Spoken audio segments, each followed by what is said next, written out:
Welcome to the Private Equity Exchange, the only summit bridging the gaps between limited partners, private equity funds, corporate executives, and entrepreneurs. With over 1,000 delegates, the Private Equity Exchange is the only venue where LPs, private equity firms, corporate executives, and entrepreneurs meet. Before the events, using our internet platform, schedule one-on-one meetings with delegates that matter most to you, and exchange far more than business cards at your deal meetings at the Private Equity Exchange. Gather great market insight with over 120 speakers and 6 tracks to choose from. The Private Equity Exchange, the largest private equity event in Europe for CEOs, funds, and LPs. You are looking at Restructuring and Turnaround. Restructuring through innovative financial instruments, new practices, and debt-to-equity swap schemes. Introducing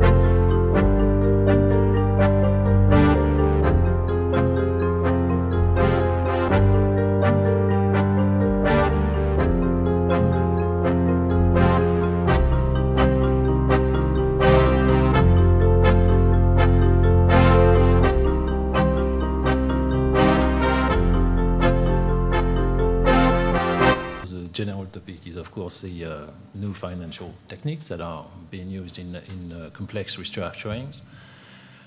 We suggest we start with a kind of discussion on one of the very important players in restructurings, and these debt-to-equity swap transactions that we're going to talk about this afternoon. That is to say, the hedge funds. So that's going to be our first topic. Look, I mean, to introduce that topic, I thought maybe I'd give you a hint on what we found out at Houlihan when we worked, about back in 2003 when we opened our French practice.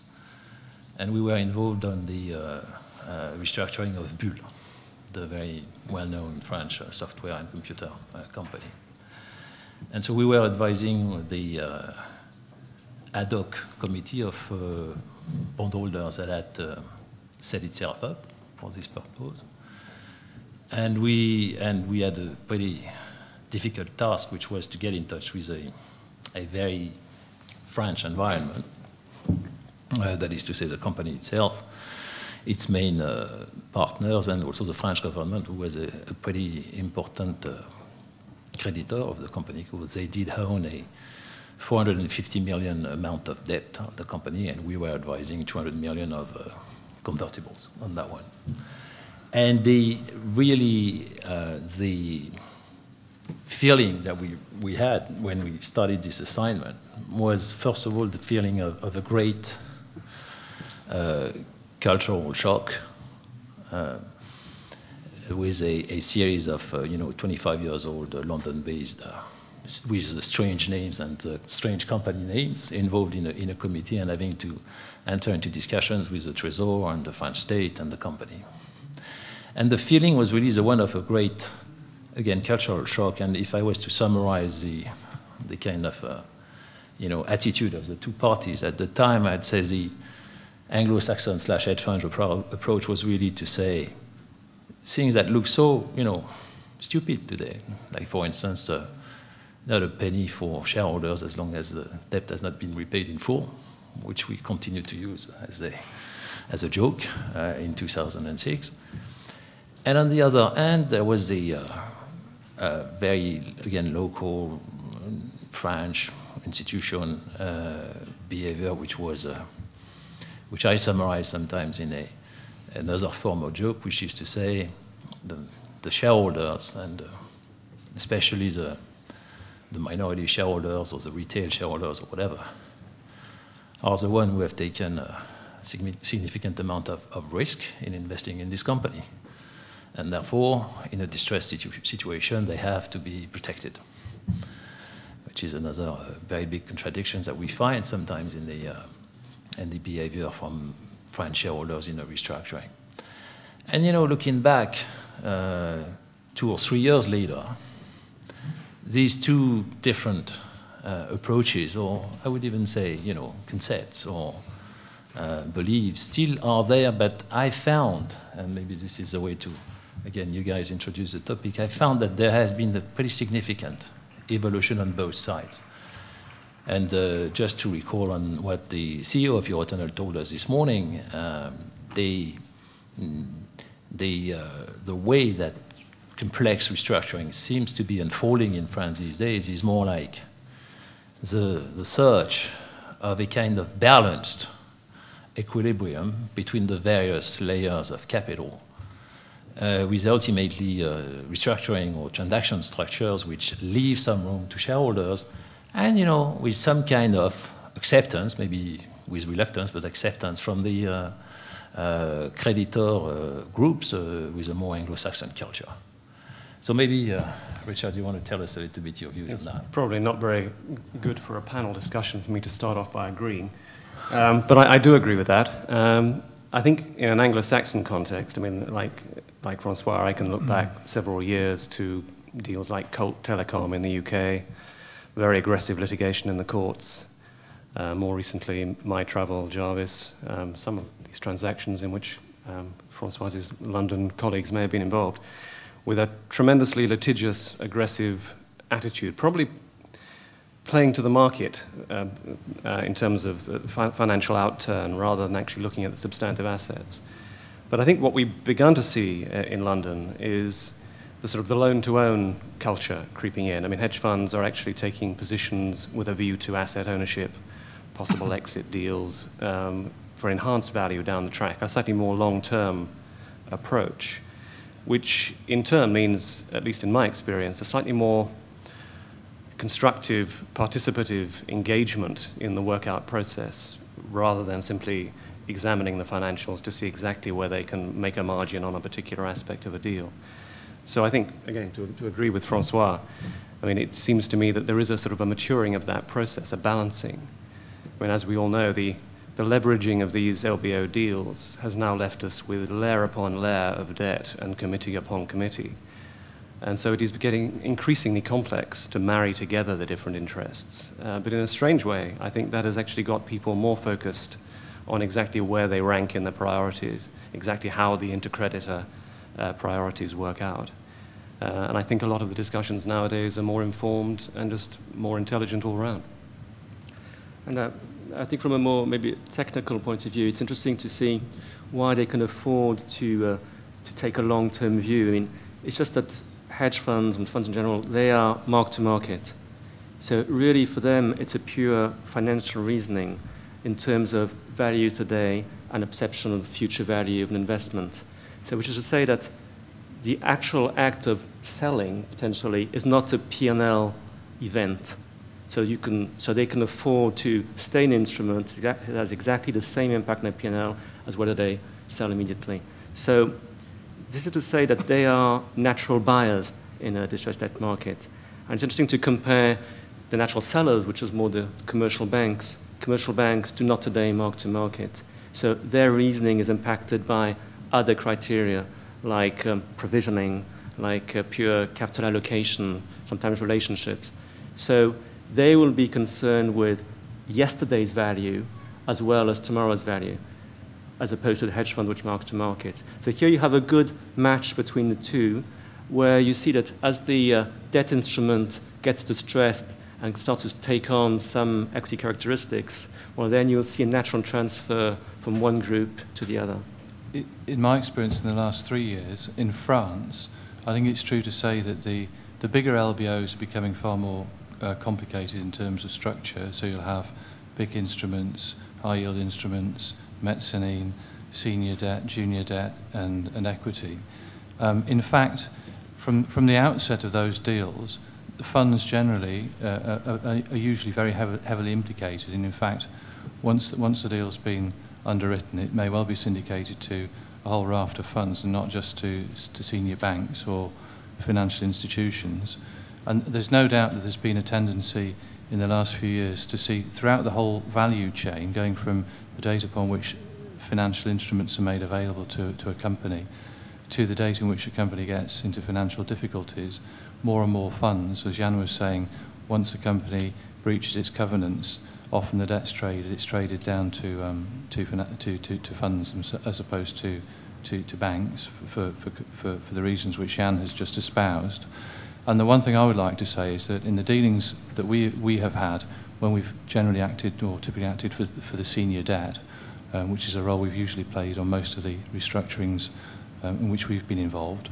The funds, be they bondholders, high yield holders, or even senior debt holders, pursuant to the distress situation coming about, have taken a very professional view, generally speaking, to the workout situation.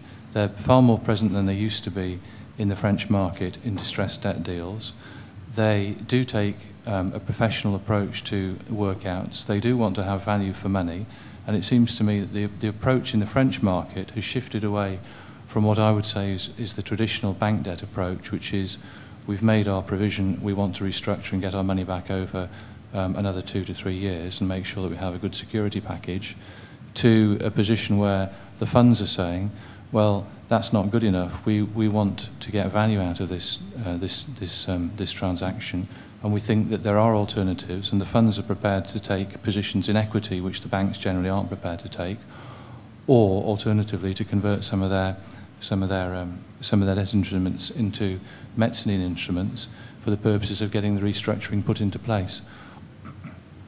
And then just to put some numbers on what Rod is saying, in the leveraged loan markets, I think according to Standard & Poor's, if you look at about 2/3 of the total amount outstanding are held by non-bank institutions. That's like something like 250% increase over the last 5 years. There has been in the last 2 or 3 years quite a number actually of debt to equity swap transactions that were carried out on French companies and especially listed companies. As I said, we were involved in the Bull case. We had Faure, Genesis, LVL, were all sorts of restructurings that took place under that format, and somehow the Eurotunnel case, if it finally unfolds properly, is also going to take this kind of format. And of course, one of the major features of a debt to equity swap is that at some point in time, creditors are being proposed to exchange debt for equity, right? This is exactly the definition of the transaction.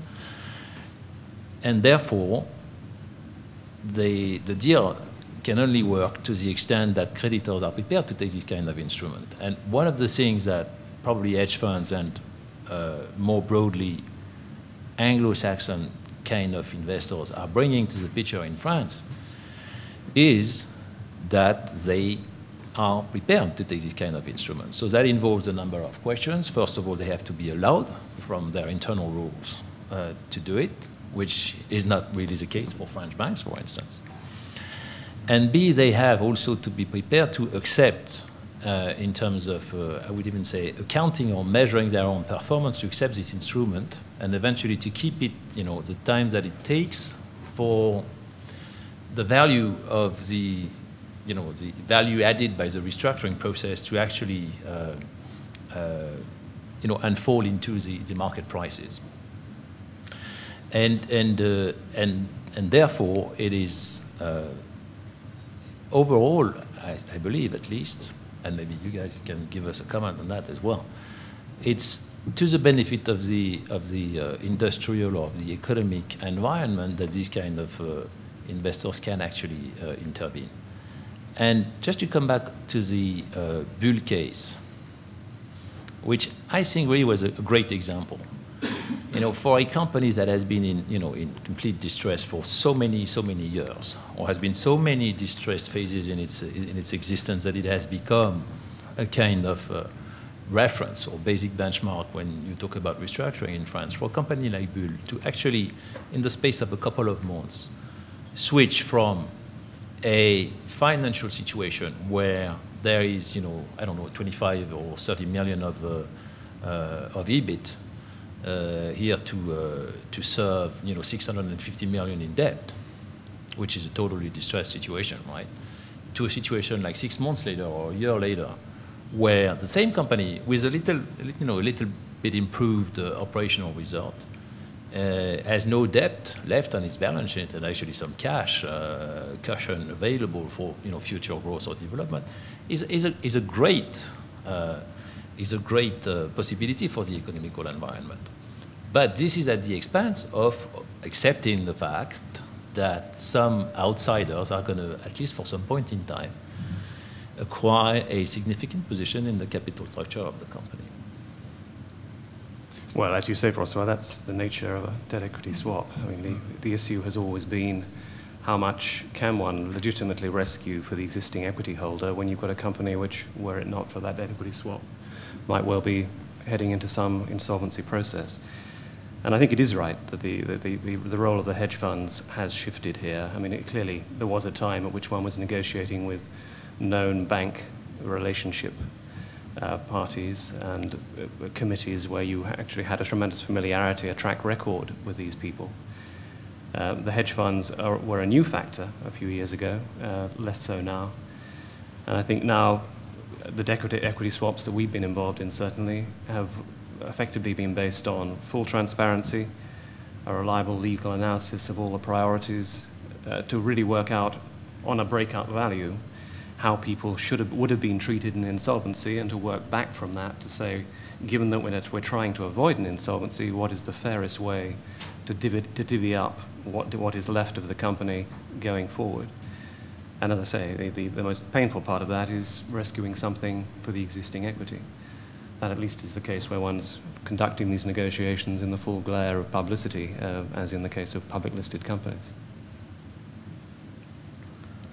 But banks also do equity swaps. I mean, we at Deutsche Bank have done an equity swap on each of our transactions. So Michel Thierry, we had 100% of the mezzanine, which we converted into equity. Novacare, we converted all the senior banking debt into equity. And Big Ben, we bought back all the debt from the banks. We left a third in a company, and we converted the other 2/3 into equity. So in addition to that, we're also providing new money. So I think these are things that do happen in France, although we're not seeing that many deals to date. Okay, the next angle we would propose to use to look at the new restructuring techniques is actually the legal framework.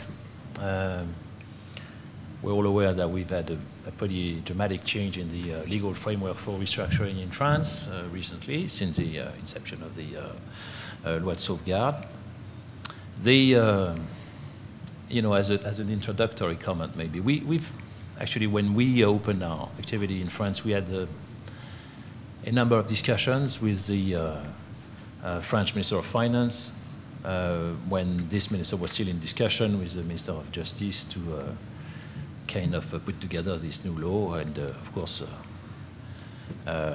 they were interested to hear about what we had to say on the topic, because we presented ourselves as the specialists of the Chapter 11 in the United States. And so, you know, we had these discussions, and then the law came out. And really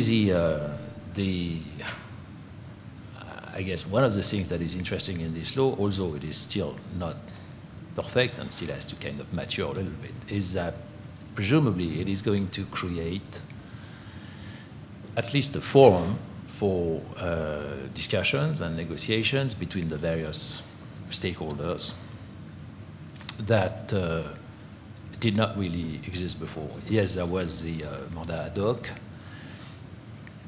but the mandat ad hoc, first of all, is confidential, so it's very difficult to have wide discussions in a process that is supposed to remain extremely confidential.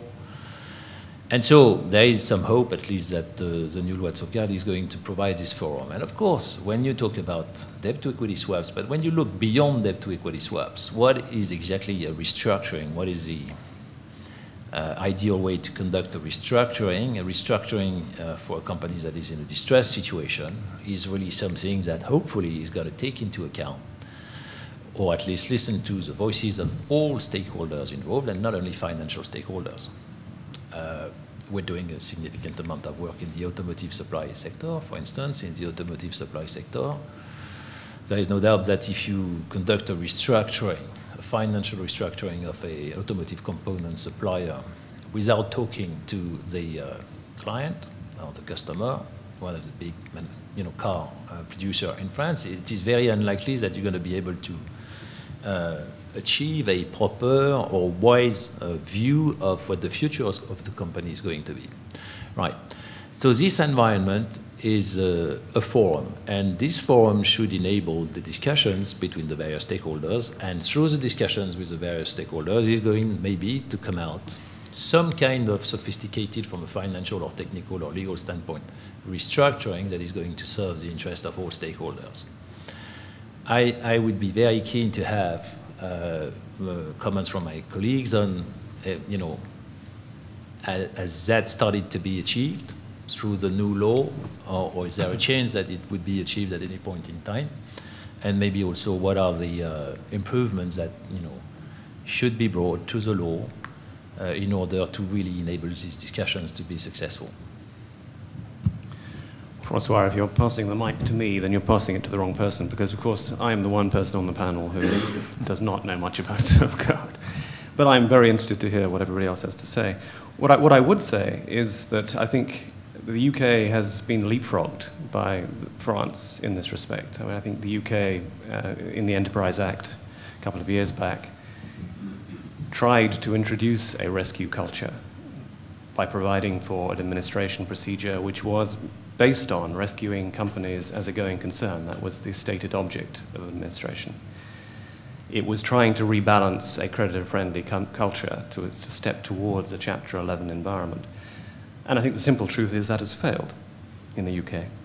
It has failed partly, I think, because it is seen as too inflexible a tool, partly because I think there is an underlying mistrust in a number of workout scenarios of dealing with courts, dealing with court procedures, court timetables. That is unfair, I think, on the legislator. I think, in fact, we've been looking at a number of schemes trying to use US-style workout techniques within the scope of an administration. And we persuaded ourselves that, on paper at least, it could be done. There are speedy processes, there are quick tracks, but nobody has yet agreed to take the initiative and introduce it, or to pay our fees to do so. It will come, and I think it will come sooner now that the French have actually moved this way. It has meant that the UK experience is to try to avoid these, as it were, statutory procedures, and to use instead a sort of involuntary refinancing framework. Everyone knows there is a problem. Everyone knows that there are stakeholders whose interests have to be balanced. And as long as you can keep all those stakeholders broadly in line, you have general support for moving forward towards some kind of restructuring. But I'd be delighted to hear from Rod how it actually works in France. Thank you, Richard. I hope you have had a little brochure which sort of sets out the main steps for insolvency and restructuring in a solvent situation. If you haven't, we can let you have copies of it after the talk. I mean, basically, the safeguard procedure was introduced with a view to trying to set a framework for a recovery situation, so that a company which was in difficulties, financial difficulties, which was solvent at the time, but which was facing difficulties which would lead it to an insolvent position, but for the opening of a safeguard procedure, could be restructured. And I think it's worth making a number of observations. Clearly, there is a very high-profile case which has been discussed this morning and which is in the press, which is subject to safeguard proceedings. So, to some extent, I suppose the safeguard procedure is a success. However, in relation to day-to-day restructurings, which are of a slightly smaller nature, I think there are a few lessons to be drawn. The first is that I think from a senior debt point of view, it's perceived very much as being the equivalent of administration. It can only be opened in circumstances where the company is solvent, but it's quite a fine line between deciding whether a company is solvent and goes into safeguard, or is insolvent and goes into administration. And we'll come back later in the talk to the alternatives to safeguard. There are essentially two: a monitor ad hoc and conciliation, or no procedure at all. But from a senior debt point of view, it really has quite a lot of the disadvantages of administration, and in some ways not many of the advantages of a solvent procedure. Because once the safeguard proceedings have been opened, essentially there's a freeze on debt claims. You can't enforce your security, and you're essentially sitting there waiting for the debtor, and it's a key point, the debtor to present his plan. Now, the creditors, be they senior or junior creditors, can essentially make proposals to the company and say that they don't agree with the plan, but ultimately the plan is the debtor's plan, and if the debtor puts the plan to, in this case, well, in the usual case of an operational company, creditors' committees, and it's approved by 2/3 in terms of majority, 51% in terms of majority and 2/3 in terms of value of each creditors' committee, and it's accepted by both committees, that plan would essentially then go before the court for approval, and the court may approve it if the interests of all the creditors, in its view, are sufficiently protected. So there is a cram-down mechanism, but essentially the procedure takes, in my view, takes the control of the restructuring process outside of the creditors' hands. It doesn't mean to say that the creditors won't agree with the plan. As Richard was saying, it may be that circumstances are such that the plan which the debtor is proposing is a sensible plan. But I'm not certain that from a senior debt point of view, for example, it's necessarily in the interests of the senior creditors to agree to or to allow safeguard proceedings to be opened. That said, at the end of the day, the only party that can actually request the opening of safeguard procedures is the debtor itself. I think maybe we can add a word on another segment of the new law, which is the conciliation homologuée, which we have used both for Michel Thierry and Nevercare, which enables you to inject new money and get a super seniority status for this new money. And more generally, talking about the mandat ad hoc and the conciliation, it certainly does give you, provide you with a secure environment, and as you have supervision from both the mandat ad hoc and the court, and it also encourages negotiations.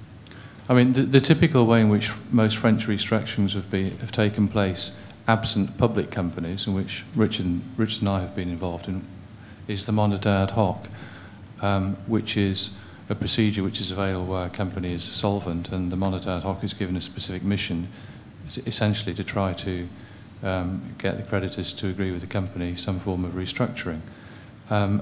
However, that doesn't go quite as far as what's proposed in safeguard, where there has to be automatically a freeze of the debt once the safeguard proceedings have been opened. There are other disadvantages of the safeguard procedure. There's no real way in which you can cram down shareholders. By comparison to the UK position, the mechanism for treating different classes of debt doesn't really exist. You could put a plan, the debtor could put a plan which would involve some form of conversion of capital, of debt into capital, or some form of write-off of share capital. But essentially there is no cram-down procedure available for the shareholders. There is a cram-down procedure which is available through the creditors' committees for debt, but that doesn't specifically apply to shareholders. So I think there are a number of uncertainties as well. For example, in relation to the creditors' committees, there are two. One, there is the Financial Creditors Committee and a Trade Creditors Committee. One of the issues which has come up in the last couple of months and remains to be really dealt with is who should be on those committees. Should it be committee members who are just financial institutions as per the law, or should it be anybody who holds essentially financial debt, which would include funds or non-bank parties? And the position which has been taken in the Eurotunnel case is essentially that it's the holders of financial debt rather than financial institutions themselves who should be on the committee. So that question is a question which remains, in my view, to be determined, and along with a number of other issues relating to the sort of safeguard procedure. So Rod, maybe we have our first disagreement here. So let's talk about the cramming down shareholders under French law. I guess the important thing to look at regarding a legal environment for a debt to equity swap or any kind of complex restructuring is really to look into the real basics of rights and duties of each stakeholder. And when you think about it, between shareholders and creditors, there is a priority right on the assets or on the cash flows from creditors over shareholders, right? And the counterpart to that is that the shareholders who are the most exposed in a distressed situation have a priority right on creditors to find or provide a solution because they are the most exposed. They are the first one that you go to get new money, right? And only if they cannot provide the liquidity that is necessary for the company to survive, are you going to consider trying to force them on a transaction that they don't like? And taking the example, for instance, of a listed company, when you think about it, the shareholders in a listed company, especially if you're talking about a massive retail base for the shareholding, of course, are not cannot be parties to any organized discussion. So you have to propose something to them. By the way, for instance, of the shareholders meeting, this is the way you proceed. And so how do we actually implement the debt to equity swap in France? And this is the structure that has been actually retained in most of the cases that we've seen recently. Some way or the other, you go to shareholders in the shareholders meeting and you say, this company needs money, and so it is proposed to you that we should carry out a capital increase. And you guys are shareholders, so you have a priority right on the capital increase. And if you want to take it, you put in the money, and the company is going to be restructured, and you will still own 100% of the company. If you don't like it, or if only part of you like it, and you're not, big enough, you don't have enough deep pockets, or you don't want to put the money, then we found somebody else to put it in. And those are the creditors. Sometimes creditors, especially if you're talking about bank creditors, are maybe less numerous or better organized, and they have prepared the kind of backup solution to be implemented in case the shareholders do not provide the money. So isn't that, it's not a cram down, but it's a pretty, how do you say, directive way of putting shareholders in face of their responsibilities, right? Well, I agree and I don't agree. I mean, I agree in the case you just cited that that's a possibility. My point is that, as Jan was saying in Michel Thierry, for example, the mezzanine debt was converted into share capital on a consensual basis. However, that was done within the framework of conciliation. Or what I'm really saying is that we don't have a mechanism whereby the various classes of debt are necessarily as a matter of law respected. So if we start off with share capital, subordinated debt, senior debt, on the financial institutions committee, we essentially have all financial institutions, be they subordinated debt, mezzanine debt, or senior debt. That can be dealt with consensually amongst the creditors. However, if you're looking at the shareholders, we don't have a mechanism, I don't think, whereby we can actually say to the shareholders, we are obliging you to accept the conversion of our bond debt into equity. What we can do is to go and see them and say, if you don't accept that, your company is essentially insolvent. Right. Which is exactly what has happened in the UK time and time again. I mean, My Travel, for example, you have your entity priority model. It spells out for each stakeholder group exactly what the outturn will be if they don't arrive at a consensus. The shareholders get nothing, the subordinated debt gets nothing, etc., and you go on up the ladder. And in My Travel, we were aiming for a consensual restructuring, offering a SOP to the existing shareholders, but expecting creditors to make a significant debt equity swap. A bondholder group didn't like that. They felt that the entity priority model was skewed against them. And we therefore had to invent a scheme of arrangement, a court process, as a sort of plan B to sidestep the bondholders, and indeed some of François' colleagues, I think. Fortunately, we didn't have to implement that scheme. It was approved, but it was always held in the back pocket because there was a reality at the end of the day that one could have a negotiated settlement of people's interests. So I think I agree with Rod. It wasn't a cram down in that sense. It was a pragmatic, as it were, process which left people with very little alternative but to accept what was on the table. What's right is, I mean, I agree with you guys. And we've touched on topics that maybe we could make a couple of comments on as well. One of the difficulties that we have and that we face in French restructurings, not only in French restructuring, but at least some cases, you know, are pretty obvious these days in France, is that talking about shareholders or talking about bondholders, one of the big issues that one faces in order to implement a debt-to-equity swap or some complex restructuring is that you need to have somebody to talk to.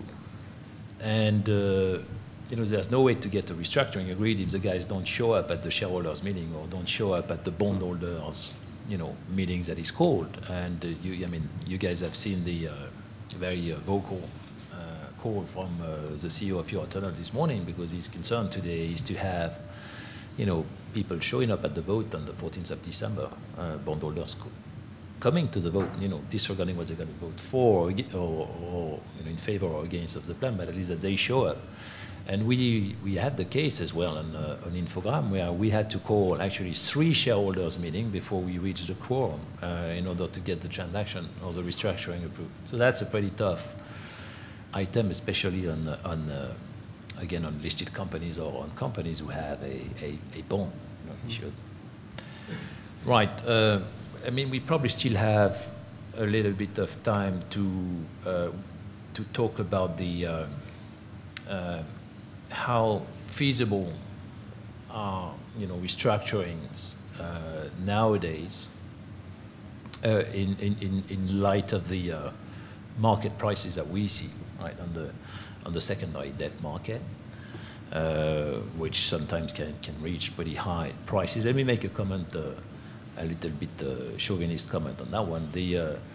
In many French distressed companies, the historical lenders are French banks, and you know, it took them a while to actually realize that one of the ways to manage a how do you say, a distressed a distressed claim that they have was to sell it. And it took them a while to understand that, but now they got it right. And it is amazing to see on many, many cases that the price at which they managed to sell their distressed claim to the secondary market is actually you know, amazing. It's pretty high. So at least for them, you know, the development of the secondary distressed debt market is pretty good news. We've seen that on Eurotunnel actually a couple of years ago, because at least for some of them, they I think, in view of what's happening today, they sold at a pretty good price their bank claim.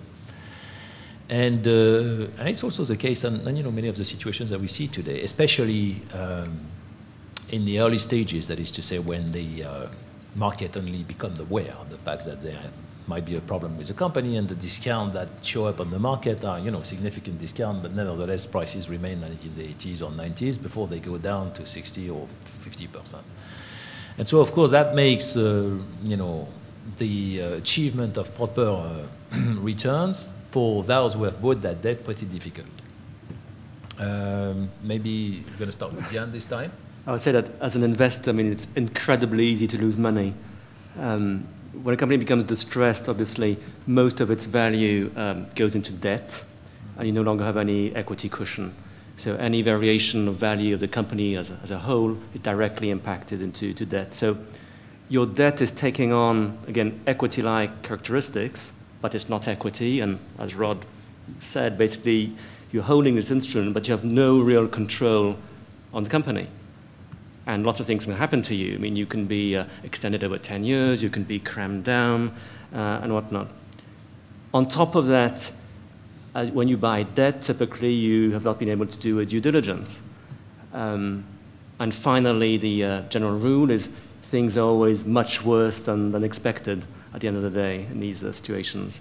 So there's an awful lot of ways to lose money, and this means that for the equation to work, you definitely do need a sufficient discount in the trading, in the market. So the debt has to trade at a reasonable discount to the value of the company, very clearly. Yeah, no, I think one of the problems that I see nowadays is trying to work out who's the one losing the money. I mean, we are already finding that derivatives are complicating the lives of those trying to do restructurings, loan credit default swaps, CLOs, whatever. And just tracking the economic interests in these loans is becoming very complicated. And then you find, if you dig down into it, that quite often the trades aren't settled on a systematic basis, so nobody's quite sure when the trade is going to be settled, whether it's actually in transition. So getting people to identify, to engage with a restructuring when you've got this layering of interest, I think is one of the real challenges going forward. I mean, certainly it's fueled a lot of the highly leveraged transactions we've seen in the last few months. But I think it is a real issue. But it is, it's one of those challenges which I'm sure we welcome. I don't know how that's dealt with in Paris.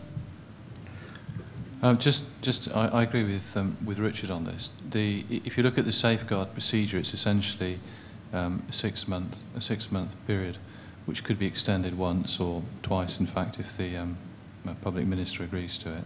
But that's quite a long period of time, and debt is traded quite frequently during that period.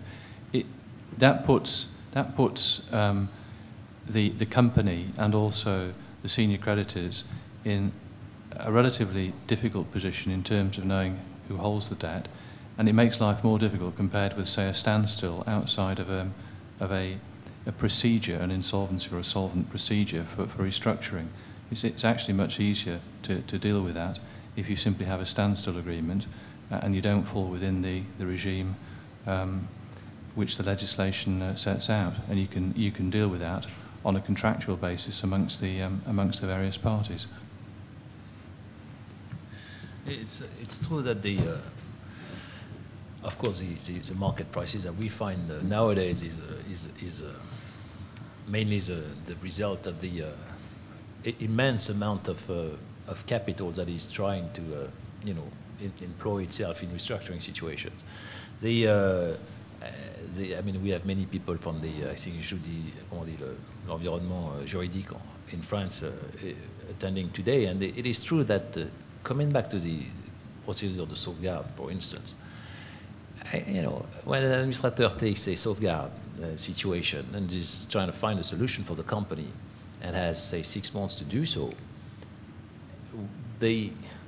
given the number of players that today would be prepared to try and put some capital at work in the company and, in the same, by the same token, restructure the balance sheet, the amount of capital available is so high that the first priority or one of the first priority for the administrator should actually be to, make sure that they make the best out of that, very competitive situation on the capital provider side.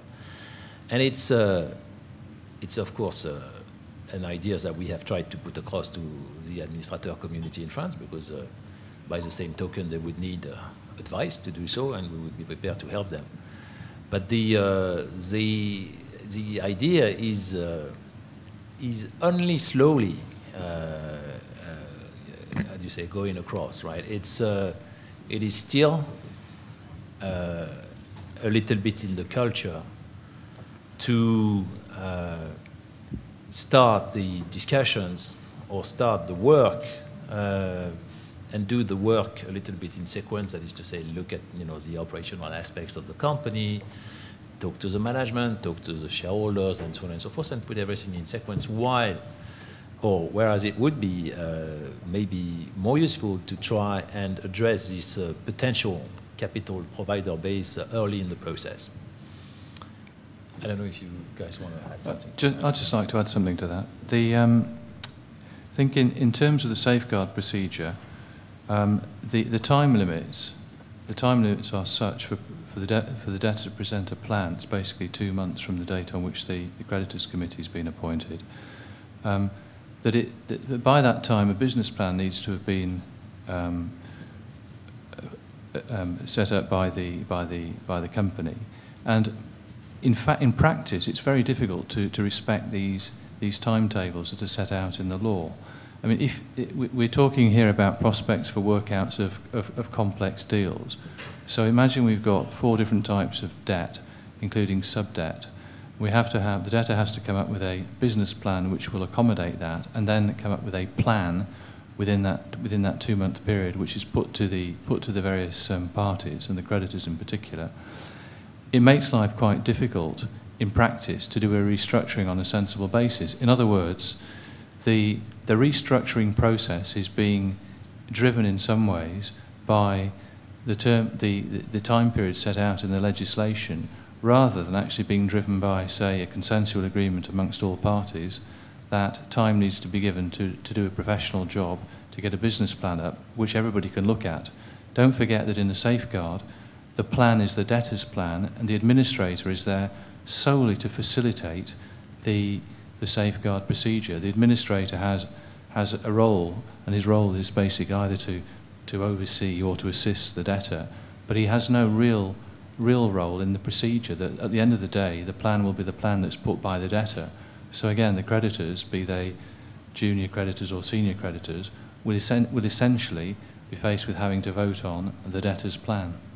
Which is exactly why in the UK, I mean, when one analyses the scope for debtor in possession financing through an administration, you work out that you cannot possibly go before the court to get an administrator appointed unless you have effectively a pre-prepared plan to sell, your own administrator ready to move in, and banks ready to launch into their DIP financing, and ready to take the risk that creditors will appoint their own administrator as they can under English law. So again, we're going to be watching very closely to see how French experience develops. You mentioned that also you've been active on the French market for some time. You only made 3 debt-to-equity swap deals, so I presume that you've been far more active on the debt trading on this same French market. And obviously we as a restructuring advisor, but apparently there are not so many debt which is being traded in France. So could you give us some more insight about this, the reality of this market, and how you, and obviously as a major player, how you feel the evolution of that? We have 3 different kinds of businesses indeed. I mean, we do trade distressed debt, we finance distressed companies, and we restructure and take stakes in capital of distressed companies in a financial restructuring plan. I would say that the actual trading, I mean, has been going on in France for the last 10 years or so.